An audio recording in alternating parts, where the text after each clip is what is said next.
Bonjour. Aujourd'hui, bien entendu, on va continuer en fait les critères définissant les adultes à haut potentiel. Donc, le critère que je voulais aborder avec vous aujourd'hui, c'est le sens de la justice du haut potentiel.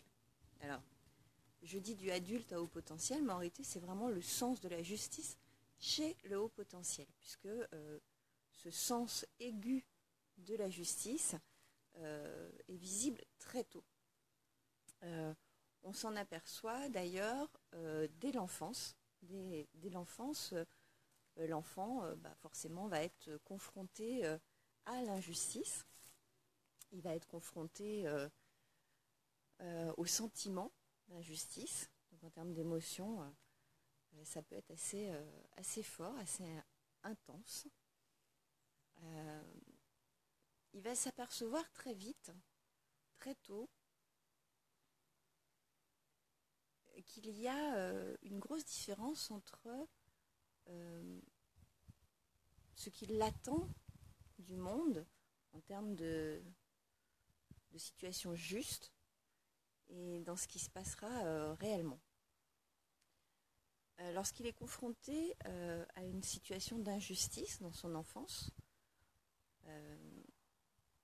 il va avoir beaucoup de difficultés à répondre parce que pour lui c'est tellement évident qu'il est intègre, qu'il est droit, qu'il n'est pas menteur, etc., qu'il n'est pas tricheur, que ça va être difficile pour lui d'affronter un regard de jugement injuste sur lui. Donc il est confronté à ça de bonne heure. Son sens aigu de la justice se manifeste pas seulement sur le fait d'avoir eu à subir ou pas, ou d'avoir vu l'injustice. Ça va se manifester également qui va prendre fait et cause ça peut être pour la cause animale, ça peut être pour différentes causes en fait. Il a parce qu'évidemment le sens aigu de la justice associé à l'hypersensibilité qu'il a, associé à l'intensité de ses émotions, ça peut créer quelque chose d'assez fort. Alors là encore, attention, notamment quand il s'agit des enfants et des adolescents, parce qu'après, à l'âge adulte, j'ai envie de dire qu'on a été un petit peu aguerri et que voilà, soit on a réussi à prendre du recul, soit bon, c'est pas la première fois, alors on a appris à gérer ça. Mais attention chez l'enfant, parce que ce sentiment d'injustice peut être véritablement vécu en termes d'émotion comme un énorme tsunami dont il ne parlera pas forcément, parce qu'en fait, quand l'enfant est confronté à l'injustice, notamment ça se passe très souvent à l'école, bon, c'est pas que là, mais c'est souvent là que ça se passe, c'est pas que le fait de comprendre que la vie n'est pas juste, c'est le fait que pour cet enfant, logiquement, un adulte, pour lui, c'était un référent. Et lorsque le référent n'occupe plus le rôle qu'il doit occuper, donc celui qui doit aussi protéger, qui doit rééquilibrer les choses, la situation, quand il ne fait plus ce rôle-là correctement, d'un seul coup, c'est un monde complet qui s'écroule en fait pour l'enfant. Parce qu'on se dit, si je ne peux plus compter sur le seul adulte qui est là, qui est censé faire justice finalement, sur qui est-ce que je peux compter? Alors c'est vrai que le haut potentiel a une capacité gigantesque de résilience. Mais ce n'est pas parce qu'il a cette capacité-là qu'il faut pour autant le laisser souffrir, quoi. Si on peut lui éviter ça, c'est aussi bien. Alors après, c'est important aussi d'échanger avec l'enfant et l'adolescent en leur expliquant que oui, on a des référents, effectivement, qui sont censés, effectivement, rendre justice, en tout cas, faire en sorte qu'elle soit respectée, mais qu'il va falloir qu'ils comprennent que le monde n'est pas juste. Par exemple, un enfant ne comprend pas pourquoi toute une classe va être punie alors qu'il y en a un seul qui a fait une connerie. Pour autant, comme son sens de la justice est très aigu, il ne se voit pas non plus dénoncer celui qui fait qu'il y a punition collective. C'est pas non plus dans son caractère. Ça, il ne saura pas faire non plus. Il lui en voudra certainement intérieurement en disant il est quand même gonflé lui, parce qu'à cause de lui, toute la classe est punie, quoi. Et donc, il trouvera que ce personnage-là en particulier est très injuste, de se taire et de laisser punir tous les autres. Il trouvera que le référent, donc l'éducateur, le professeur, est très injuste de punir toute une classe alors qu'il y a visiblement un seul individu qui a causé les perturbations. Et tout ça, ça va s'inscrire dans son esprit parce que pour lui, c'est pas normal. Ce qui est logique puisque sa norme à lui n'est pas la norme quoi, dans laquelle il évolue. Alors, ça peut avoir évidemment des conséquences. À l'adolescence, ça peut occasionner de la rébellion, parce que si le système n'est pas bon, il va falloir réagir. Mais la rébellion, finalement, c'est encore dans le meilleur des cas. Ça peut occasionner le repli sur soi, se disant, de toute façon, je ne vois pas pourquoi j'essaierais de justifier d'un truc dont on m'accuse, par exemple, que je n'ai pas fait, parce que de toute façon, le monde n'est pas juste, et quoi que je dise, je ne serai pas entendue. Là, ça occasionne des choses un peu plus ennuyeuses, parce que les conséquences peuvent être beaucoup plus lourdes, finalement. À l'âge adulte, ça peut faire des adultes qui ont une vision du monde assez noire, qui pensent que finalement l'homme n'est pas facile à racheter. Ça peut au contraire, parce que c'est toujours pareil, hein, la pièce a un côté pile, un côté face, Dieu merci. Ça peut au contraire faire des adultes qui vont justement se battre pour que justice soit rendue, et donc qui vont s'investir dans des causes, qui vont s'orienter vers des professions où on défend la veuve et l'orphelin, ou en tout cas on est dans une noble cause, ou en tout cas le sens de la justice a du poids, de la valeur, où les valeurs sont respectées, hein, tout simplement, puisque le haut potentiel attache une grande importance aux valeurs. Il ne comprendra pas, ça fait partie de ces enfants qui ne comprennent pas qu'on se moque à l'école du compagnon qui est gros ou qui a des lunettes. Pour eux, il n'y a pas de logique à la méchanceté gratuite, comme ça. À l'âge adulte, c'est pareil, hein, d'ailleurs. On peut être un peu plus moqueur, mais on est rarement dans la méchanceté. Très rarement. À l'âge adulte, donc, ça peut faire aussi des adultes qui sont, on va les traiter de cyniques ou de sarcastiques, parce que c'est une façon de se protéger, hein, c'est une sorte de bouclier pour contrer l'hypocrisie, les faux-semblants, toutes ces choses que le haut potentiel rejette en bloc. Voilà. Donc voilà, le sens de la justice est quelque chose d'extrêmement important pour le haut potentiel, quel que soit son âge. Évidemment, donc, que c'est beaucoup plus important quand ils sont enfants et adolescents parce que l'impact est plus fort, parce qu'on n'a pas encore forcément les armes pour se défendre, d'où l'importance que les parents anticipent en disant attention, tu sais, voilà, dans le monde ça se passe comme ça, c'est pas toujours comme ci, comme ça, voilà. Ça c'est extrêmement important qu'ils puissent valider que, ok, donc il y a des gens injustes, ça va pas me plaire, mais d'après ce que me disent mes parents, ça existe. Voilà, ça existe, il faut que j'ai conscience que ça existe. Et puis à l'âge adulte, il pourra travailler avec ça. Qu'est-ce que je pourrais vous dire d'autre sur le sens aigu de la justice chez le haut potentiel?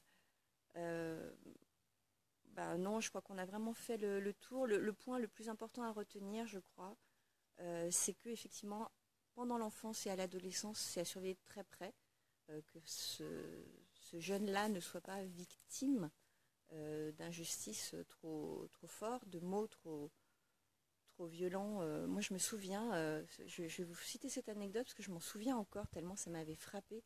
C'est une personne que je connaissais très bien, une petite fille, on était en 6e, hein, qui était à l'école avec moi. Et en devoir de français, elle avait rendu une dissertation magnifique. Et moi, je savais, je connaissais sa famille, hein, elle venait d'un milieu extrêmement défavorisé. Mais quand je dis défavorisé, c'est-à-dire que non seulement ils n'avaient pas de moyens financiers, mais intellectuellement, c'est une famille aussi défavorisée. Et elle se bagarrait, elle était travailleuse, elle était volontaire, et puis bon, elle était douée aussi.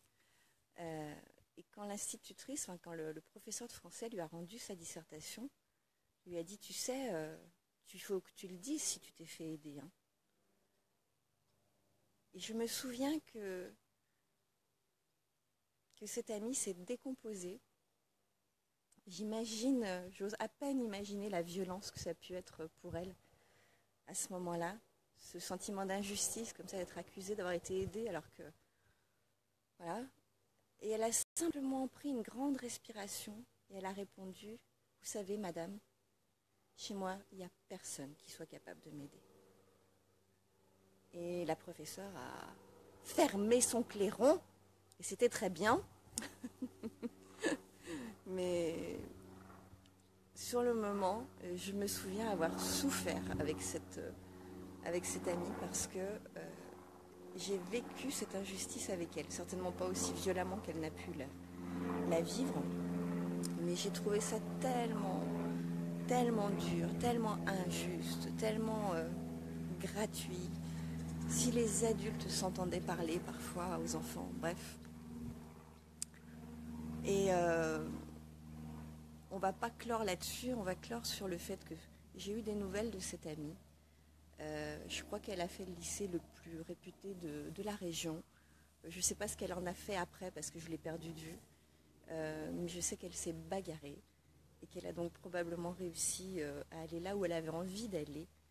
Et je fais un grand pied de nez à ce professeur-là.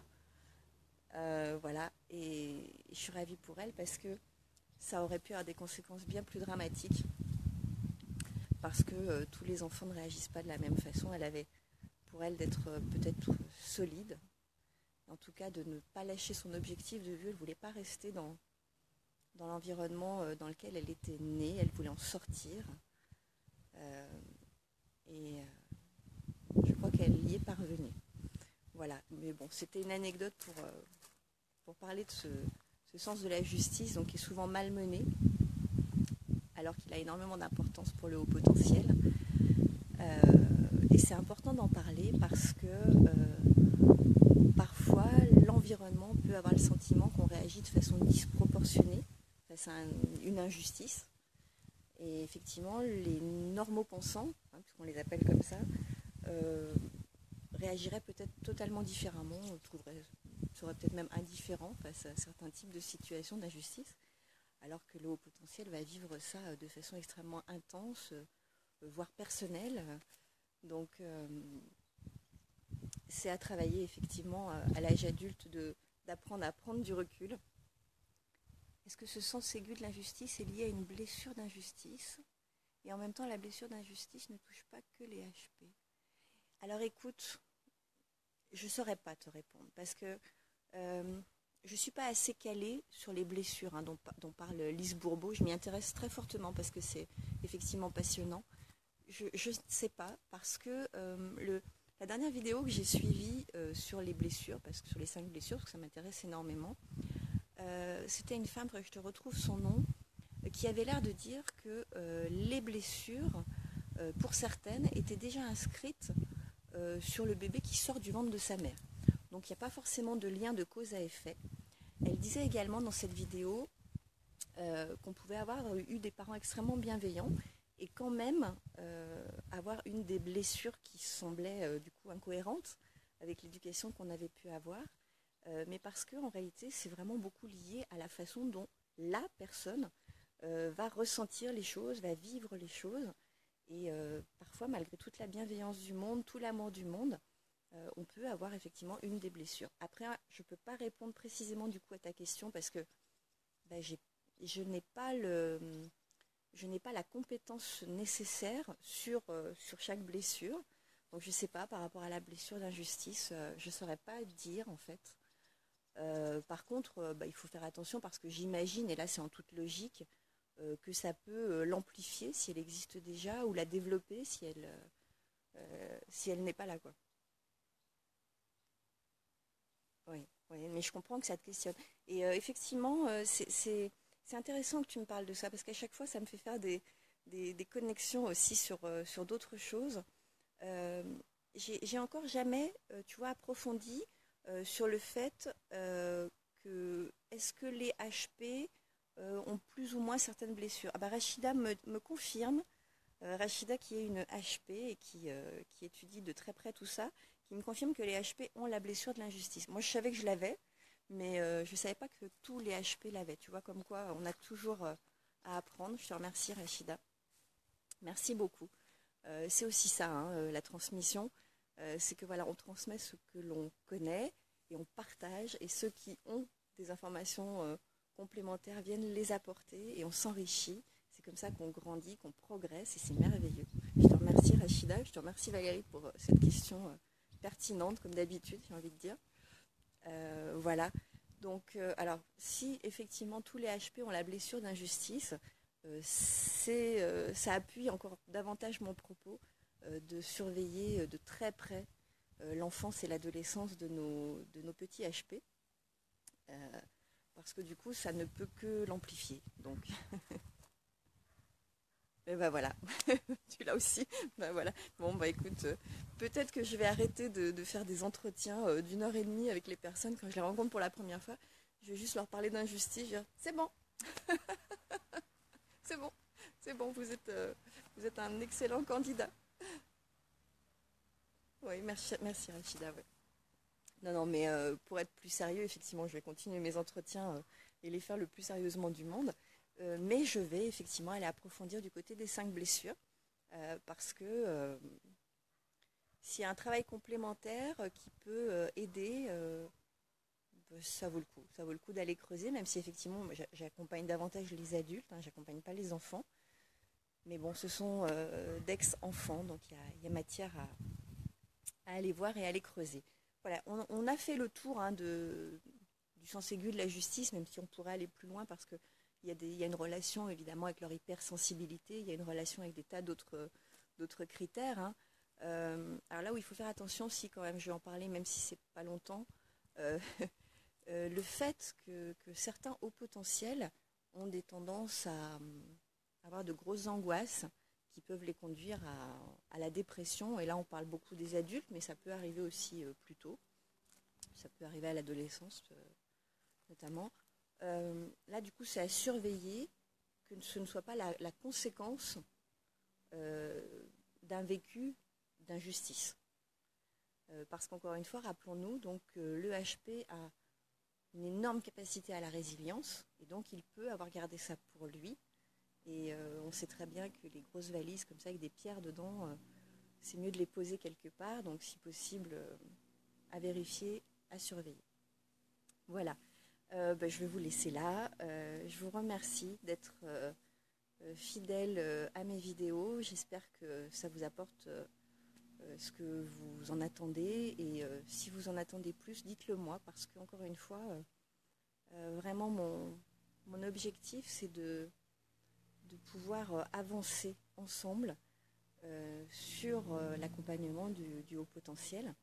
Et s'il y a des choses auxquelles je n'ai pas pensé, ben, j'irai creuser, j'irai chercher et je vous apporterai l'information parce que j'ai vraiment envie qu'on avance et qu'il y ait de plus en plus de HP heureux sur la Terre. En plus, un HP heureux, c'est un HP créatif, c'est un HP qui apporte de la valeur au monde. Donc, c'est bon pour la planète, en fait. Merci Rachida, oui, merci. Merci.